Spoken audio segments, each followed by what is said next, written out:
നമ്മൾക്ക് എല്ലാവർക്കും വളരെ പരിചിതമായ ടേംസ് ആണ് വൈഡ് ലെൻസും ടെലഫോട്ടോ ലെൻസും. എന്നാൽ എല്ലാവർക്കും ഡീപ്പായിട്ട് അതിനെപ്പറ്റി അറിയണമെന്ന് നിർബന്ധമില്ല, എല്ലാവരും ഉപയോഗിക്കുന്നുണ്ട്.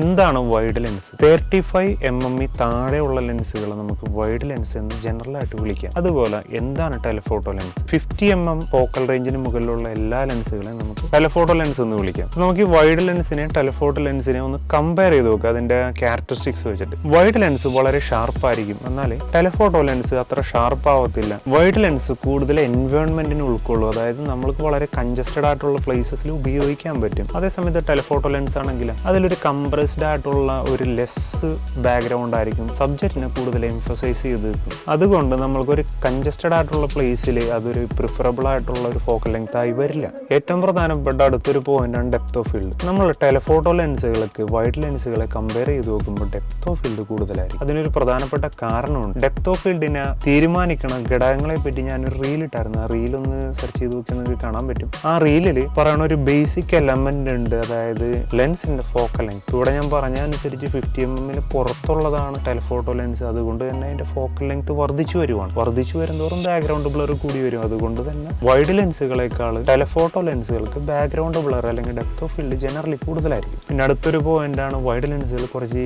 ഹെവി ആയിരിക്കും, ബൾക്കിയർ ആയിരിക്കും. എന്നാൽ ടെലഫോട്ടോ ലെൻസുകൾ സാധാരണഗതിയിൽ വൈഡ് ലെൻസുകളായിട്ട് കമ്പയർ ചെയ്യുമ്പോൾ അതിന്റെ ബൾക്ക് ഇത്തിരി കുറവായിരിക്കും, തൂക്കം ഇത്തിരി കുറവായിരിക്കും. പക്ഷേ മിറർലെസ് ടെക്നോളജി അതിൽ കുറച്ച് വ്യത്യാസങ്ങൾ വരുത്തിയിട്ടുണ്ട്. കൺവെൻഷൻ ആയിട്ടുള്ള ഒരു കാറ്റഗറിയിൽ നിന്ന് വ്യത്യാസം വന്നിട്ടുണ്ട്. ഇവിടെ മിക്കവാറും കമ്പനികൾ വളരെ ചെറിയ വൈഡ് ലെൻസ് ഇറക്കുന്നുണ്ട്, അതുപോലെ തന്നെ വളരെ ബൾക്കിയർ ആയിട്ടുള്ള ടെലഫോട്ടോ ലെൻസുകൾ ഇറക്കുന്നുണ്ട്. അപ്പോൾ അതുകൊണ്ട് തന്നെ ഉറപ്പിച്ച് പറയാൻ പറ്റില്ല ഈ ഒരു എറയിൽ ഈ ഒരു കാലഘട്ടത്തിൽ ഇങ്ങനെയാണ് എന്ന്. പിന്നെ വൈഡ് ലെൻസിന്റെ യൂസ് എന്ന് പറഞ്ഞാൽ നമ്മളിപ്പോൾ ഏറ്റവും കൂടുതൽ നമ്മുടെ നാട്ടിൽ കാണുന്ന വെഡിങ് ഫോട്ടോഗ്രാഫേഴ്സാണ്. അവരെ സംബന്ധിച്ചിടത്തോളം വളരെ കൺജസ്റ്റഡ് ആയിട്ടുള്ള ഒരു പ്ലേസിൽ യൂസ് ചെയ്യാൻ പറ്റും. പിന്നെ കൃത്യമായിട്ട് വൈഡ് ആംഗിൾ പോർട്രൈറ്റ്സ് എടുക്കാൻ അറിയാവുന്ന ഒരാൾക്ക് അത് വെച്ചിട്ട് മനുഷ്യന്റെ പോർട്രൈറ്റ്സ് എടുക്കാൻ പറ്റും. ഞാനത് വളരെ ഡെപ്തിൽ വിവരിക്കേണ്ട ഒരു മേഖലയാണ്. അതിന്റെ പേരിൽ ഈ ഒരു വീഡിയോയിൽ അത് പറഞ്ഞാൽ തീരത്തില്ല എന്താണ് വൈഡ് ആംഗിൾ പോർട്രൈറ്റ് എന്ന്. അപ്പൊ അങ്ങനെ ഒരു സാധ്യത ഉണ്ട് എന്ന് മനസ്സിലാക്കുക. ജനറലി വൈഡ് ലെൻസുകൾ യൂസ് ചെയ്യാറ് ഈ ലാൻഡ്സ്കേപ്പ് ഫോട്ടോഗ്രാഫേഴ്സും അതുപോലെ തന്നെ ആർക്കിടെക്ചറൽ ഫോട്ടോഗ്രാഫി അല്ലെങ്കിൽ ബിൽഡിങ്സിന്റെ ഒക്കെ ഇന്റീരിയർ എക്സ്റ്റീരിയർ ഒക്കെ എടുക്കുന്ന ഫോട്ടോഗ്രാഫേഴ്സ് അല്ലെങ്കിൽ വീഡിയോഗ്രാഫേഴ്സ് ആണ് അത് യൂസ് ചെയ്യാറ്. അതേ സമയത്ത് നമ്മളുടെ ടെലഫോട്ടോ ലെൻസുകളാണെന്നുണ്ടെങ്കിൽ വളരെ അട്രാക്റ്റീവായ ഒരു സാധനമാണ്.